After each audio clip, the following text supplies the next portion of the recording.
Hi, and welcome to this week's reflection. A story broke on CNN this weekend. It crossed my path and it resonated with me on a number of different levels. Firstly, it involved a dog off leash.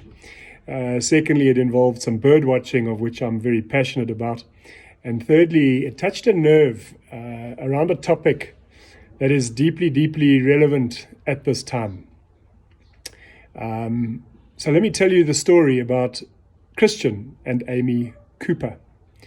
They are not the Coopers. In fact, they are polarized opposites at this time and have very little in common, except for the surname and that they shared a recent incident in Central Park in New York City. Christian is a bird watcher. He has a magnificent set of Swarovski binoculars. He's walking in the Ramble, an area of Central Park that is designated for walking and is a nature reserve, in fact. And he's looking for one of the 230 odd species of birds that are through the foliage there. The Ramble only asks one request other than the normal rules and regulations which govern this cosmopolitan playground, and that is that all dogs must be kept on leash at all times. Enter Amy Cooper and her dog, and no leash. Christian lowers his Swarovski binoculars and politely asks Amy to please put her dog on leash. She refuses, saying that the dog needs its exercise, and he says, we'll go on some of the other runs. She says they're all closed. He says, well, how about we try another area of the park? And she says it's not possible, it's too dangerous, so she's not going to do that either. He repeats the law, shows her some of the obvious signage around the park as to the dogs on leash, and she starts to get heated. He pulls out his video camera to record on his phone, and then she loses the plot completely. What became known as the case of the Central Park Karen, and I'll explain that in a moment, is that she ended up in a massive tirade, phoned 911, saying that her life and the life of her dog was in danger. The only thing endangering her dog was the fact that she had it in a chokehold and most of its legs were off the ground at any one time. The whole thing really on the face of it looks completely laughable, except that it isn't, because Christian is black and Amy is white. And I wonder if she had just stopped long enough to greet this man, whether she still might have her job. I wonder if she had just apologized and put the leash on the dog and smiled that she wouldn't have a case against her for issuing a false report.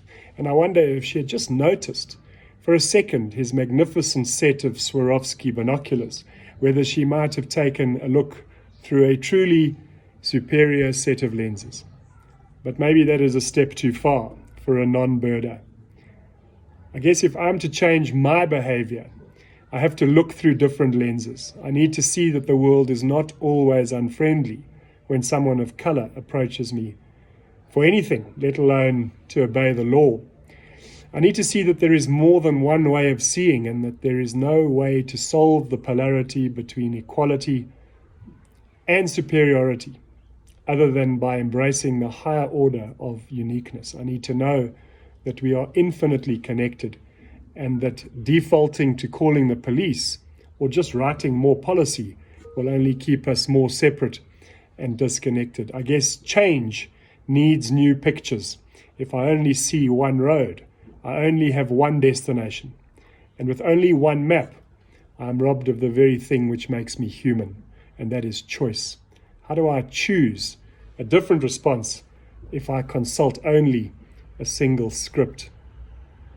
I hope that I do meet Christian Cooper, and that when I do, we will not be black or white.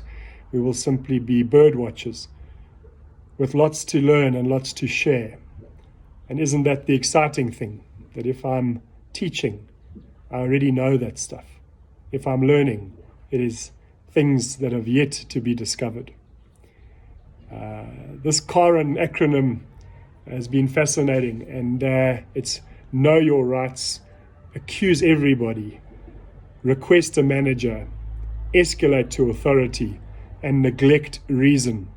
And I wondered if there wasn't another acronym that might give us a new set of Swarovski lenses to look through at a clearer world, at a more fair world. And maybe the acronym for Karen could be know your neighbor, appreciate everyone, respect opinion, embrace uniqueness, and never stop learning.